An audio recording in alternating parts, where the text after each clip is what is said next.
Hello friends, હું છું રૂપલ પટેલ અને આજે મારે વાત કરવી છે કહાની ઘરની.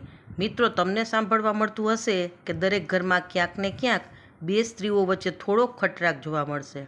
ભલે સાથે રહેતા હોય પણ ખબર નહીં ક્યાંથી એકબીજામાં નફરતું થઈ જાય છે, ઈર્ષા આવી જાય છે. તો બહેનો, ચાલો આજે આપણે આપણા અવતારને ઓળખીએ કે ભગવાને દુનિયામાં સૌથી સુંદર પાત્ર બનાવ્યું ને, તો એ મને લાગે છે કે સ્ત્રીનું પાત્ર. સ્ત્રીની સહનશીલતા, જતું કરવાની ભાવના, પ્રેમ બધું આપણામાં મૂક્યું તો છે જ. જુઓ બહેનો, આપણો પહેલો અવતાર એટલે દીકરી તરીકેનો અવતાર. કહેવાય છે ને કે દીકરી તુલસીનો ક્યારો છે, દીકરી તો મારો વહાલનો દરિયો છે. એ સાવ સાચું જ છે બહેનો.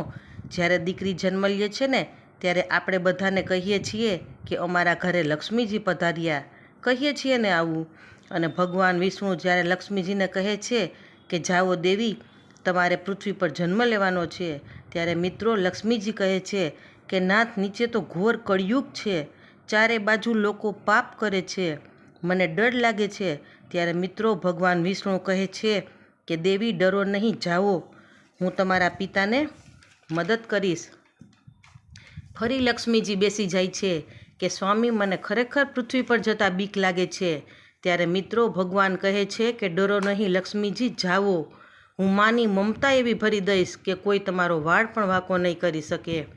અને મિત્રો દીકરી જન્મ લે છે ને એની ખુશી આપણે તો શું ઉજવવાના, સાચા વધામણા તો એના સ્વર્ગલોકમાંથી થાય છે. અને એ આપણું પાત્ર બહેનો, દીકરીનું પાત્ર. અને આપણો બીજો અવતાર એક બહેનનો અવતાર કે ત્યાગ અને બલિદાનનું પાત્ર, બંધનનું પાત્ર.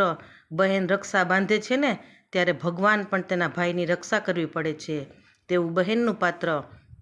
આપણો ત્રીજો અવતાર એટલે એક પત્ની તરીકેનો ત્યાગ અને સમર્પણનો અવતાર. બહેનો, આપણે આખા પરિવારને રસોઈ બનાવીને જમાડીએ છીએ ને ત્યારે માં અન્નપૂર્ણા સાથે આપણી સરખામણી થાય છે, માં મોગલ સાથે આપણી સરખામણી થાય છે.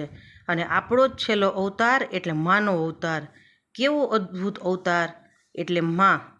ભગવાને સૌથી કોઈનું સુંદર સર્જન કર્યું છે ને તે માં.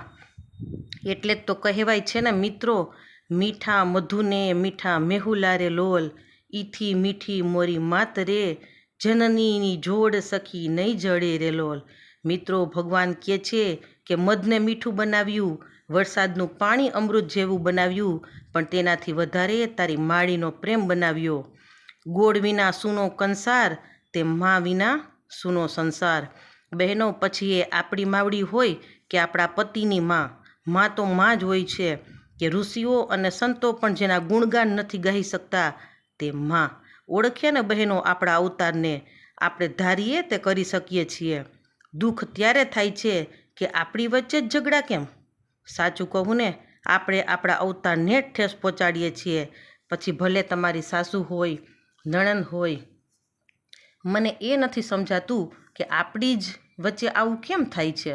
વિચાર કરજો, આપણે સાથે રહેતા હોય તો સ્ત્રી જ બીજી સ્ત્રીને કામ આવે, મુશ્કેલીમાં દોડે, પણ પાછી નફરત પણ એને જ કરે. આવું કેમ?